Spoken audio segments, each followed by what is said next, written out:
ഇതുപോലൊരു ഓംലെറ്റ് നിങ്ങൾ റെഡിയാക്കി എടുത്തിട്ടുണ്ടോ? നമ്മുടെ വീട്ടിലൊരു ഗസ്റ്റൊക്കെ വന്നാൽ തന്നെ നമുക്ക് പെട്ടെന്ന് റെഡിയാക്കി എടുക്കാൻ പറ്റും. അത്തരത്തിലുള്ളൊരു വെറൈറ്റി സ്നാക്കുമായിട്ടാണ് കേട്ടോ ഞാനിന്ന് വന്നിട്ടുള്ളത്. ഇന്നത്തെ നമ്മുടെ വീഡിയോ നിങ്ങൾക്ക് ഇഷ്ടപ്പെട്ടാൽ ലൈക്ക് ചെയ്യുക, കൂടെ തന്നെ സബ്സ്ക്രൈബ് ചെയ്ത് സപ്പോർട്ട് ചെയ്യുക. എല്ലാവർക്കും ഷാബാസ് കിച്ചൻ്റെ മറ്റൊരു വീഡിയോയിലേക്ക് സ്വാഗതം. അതിന് വേണ്ടിയിട്ട് ഞാൻ ഒരു തക്കാളി, കറിവേപ്പില, 2 തണ്ട് കറിവേപ്പില എടുത്തിട്ടുണ്ട്, 2 പച്ചമുളക്, 2 പുഴുങ്ങിയ പൊട്ടറ്റോയാണ് കേട്ടോ എടുത്തിട്ടുള്ളത്, ഒരു ചെറിയ പീസ് ഇഞ്ചി, ചെറിയ ഉള്ളിയാണ്. ചെറിയ ഉള്ളിക്കാണ് ടേസ്റ്റ് കൂടുതൽ. സവാള വേണമെങ്കിൽ നമുക്ക് ചേർക്കാം. ചെറിയ ഉള്ളി ചേർക്കുമ്പോൾ ഒരു പ്രത്യേക ടേസ്റ്റാണ് കേട്ടോ, അതുകൊണ്ടാണ് ചെറിയ ഉള്ളി എടുത്തിട്ടുള്ളത്. ഇനി ഒരു സംഭവം കൂടി ഇതിലേക്കുണ്ട് കേട്ടോ, അത് നമുക്ക് എടുത്തിട്ട് വരാം. അപ്പോൾ അന്ന് നമ്മൾ ബീട്രൂട്ട് നട്ടപ്പോൾ കാണിച്ചിട്ടുണ്ടായിരുന്നു ഉള്ളി നട്ടത്. ആ ഉള്ളിയാണ് കേട്ടോ കുരുത്ത് നിൽക്കുന്നത്. അപ്പോൾ ഇതിൻ്റെ 2-3 ഇല കൂടി നമുക്ക് വെട്ടിയെടുക്കാം. അപ്പോൾ 2-3 വലിയ ഇലയാണ് കേട്ടോ ഞാൻ വെട്ടിയെടുക്കുന്നത്.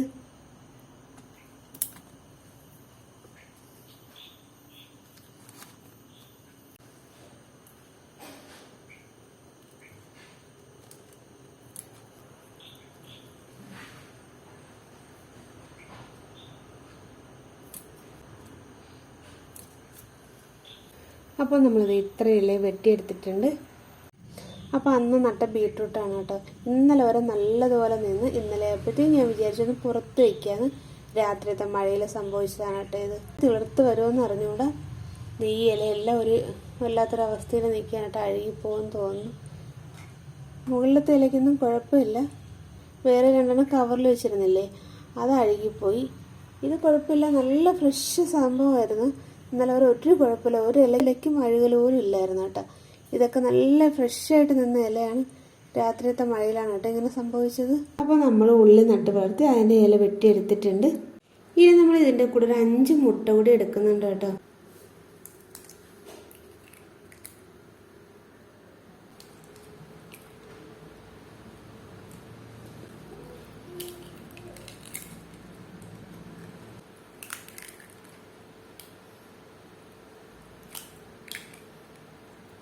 നമുക്കിതെല്ലാം കൂടെ ഒന്ന് അരിഞ്ഞെടുക്കണം.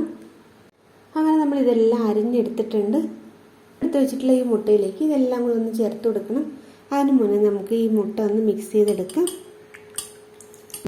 ഇനി നമുക്കിതെല്ലാം കൂടി ഇതിലേക്ക് ചേർത്ത് കൊടുക്കാം.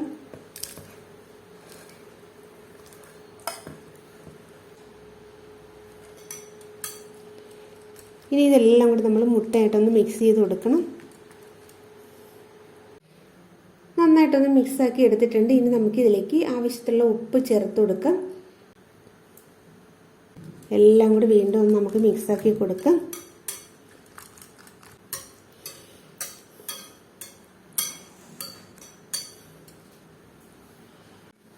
നേരത്തെ നമ്മൾ എടുത്ത് വെച്ചിട്ടുള്ള പൊട്ടറ്റോ നമ്മളിത് അരിഞ്ഞെടുത്തിട്ടുണ്ട്. ഈ രൂപത്തിലാണ് കേട്ടോ നമ്മൾ അരിഞ്ഞെടുത്തിട്ടുള്ളത്. ഇതേ കണ്ടില്ലേ. ഇനി നമുക്ക് ഇതൊന്ന് ഫ്രൈ ചെയ്തെടുക്കണം. അപ്പോൾ അതിന് വേണ്ടിയിട്ട് നമുക്കൊരു മസാല റെഡിയാക്കണം. 1/2 ടീസ്പൂൺ കാശ്മീരി ചില്ലിയാണ് കേട്ടോ ചേർത്ത് കൊടുത്തിട്ടുള്ളത്. 1/4 ടീസ്പൂൺ മഞ്ഞൾപ്പൊടി ചേർത്ത് കൊടുക്കാം. 1/2 ടീസ്പൂൺ കോൺഫ്ലോർ, പാകത്തിലുള്ള ഉപ്പ്, ഇത്രയും കൂടെ ഒന്ന് മിക്സ് ചെയ്ത ശേഷം നമുക്കിതിലേക്കൊന്ന് പുരട്ടി കൊടുക്കണം. അല്പം വെള്ളം ചേർത്തിട്ടാണ് കേട്ടോ മിക്സ് ചെയ്തെടുക്കേണ്ടത്.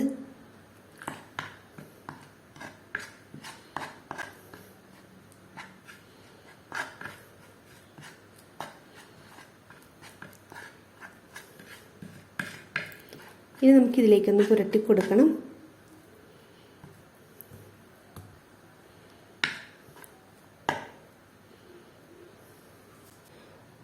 എല്ലാ ഉരുളക്കിഴങ്ങിലും നമ്മൾ മസാല പുരട്ടി കൊടുത്തിട്ടുണ്ട്. ഇനി നമുക്കിതൊന്ന് ഫ്രൈ ചെയ്തെടുക്കാം. നമ്മുടെ പാനൊക്കെ ഒന്ന് ചൂടായി വന്നിട്ടുണ്ട്. ഓയിൽ ഒഴിച്ച് കൊടുക്കാം.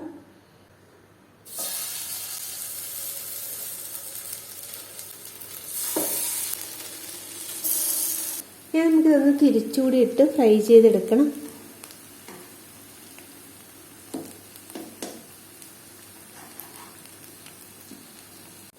അങ്ങനെ എല്ലാം നമ്മളൊന്ന് മറിച്ചിട്ട് കൊടുത്തിട്ടുണ്ട്. ഇനി നമുക്കിതിലേക്ക് നമ്മൾ റെഡിയാക്കി വെച്ചിട്ടുള്ള മുട്ട മിക്സാണ് കേട്ടോ ഒഴിച്ചു കൊടുക്കേണ്ടത്. ഇത് നമുക്കെല്ലാം കൂടെ ഒഴിച്ചു കൊടുക്കാം.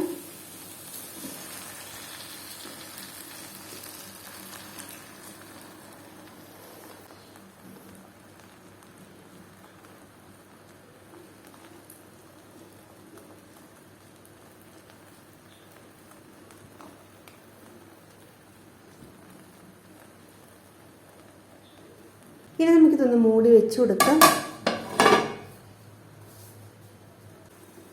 ഇനി നമുക്കൊന്ന് തുറന്ന് നോക്കാം.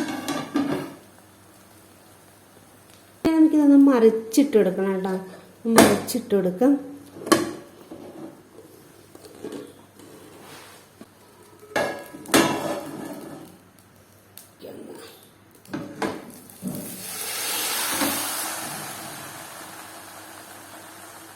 ഉരുളക്കിഴങ്ങ് ബോയിൽ ചെയ്യാതെ നമുക്ക് റെഡിയാക്കി എടുക്കാം. പച്ചയ്ക്ക് നൈസായി അരിഞ്ഞ് ഫ്രൈ ചെയ്തെടുത്ത് റെഡിയാക്കി എടുക്കാൻ പറ്റും. ഈ രണ്ടും നല്ല ടേസ്റ്റാണ് കേട്ടോ. 2-3 വിസിൽ കേൾപ്പിക്കുമ്പോൾ തന്നെ നമ്മുടെ ഉരുളക്കിഴങ്ങ് പെട്ടെന്ന് വെന്ത് കിട്ടും. പെട്ടെന്ന് തന്നെ നമുക്ക് റെഡിയാക്കി എടുക്കാൻ പറ്റുന്ന ഒരു സ്നാക്സാണിത്. 2 ഭാഗവും നന്നായിട്ടൊന്ന് കുക്കായി നല്ല രീതിയിൽ തന്നെ നമുക്ക് റെഡിയായി കിട്ടിയിട്ടുണ്ട്. ഇനി നമുക്കിത് പ്ലേറ്റിലേക്ക് മാറ്റാം.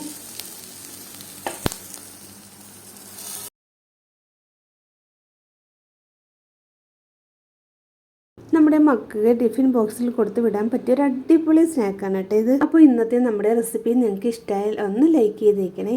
കൂടെ തന്നെ സബ്സ്ക്രൈബ് ചെയ്ത് തൊട്ടടുത്തുള്ള ബെല്ലൈക്കലോട് കൂടി ഒന്ന് പ്രസ് ചെയ്യാൻ മറന്നു പോകരുത്. അതുപോലെ തന്നെ ഇതൊന്ന് ഉണ്ടാക്കി നോക്കിയ ശേഷം ഇഷ്ടപ്പെട്ടാൽ ഫീഡ്ബാക്ക് കമൻറ്റ് അറിയിക്കാനും മറക്കരുത്. അടുത്ത വീഡിയോയുമായി വരുന്നവരെല്ലാവർക്കും ബൈ.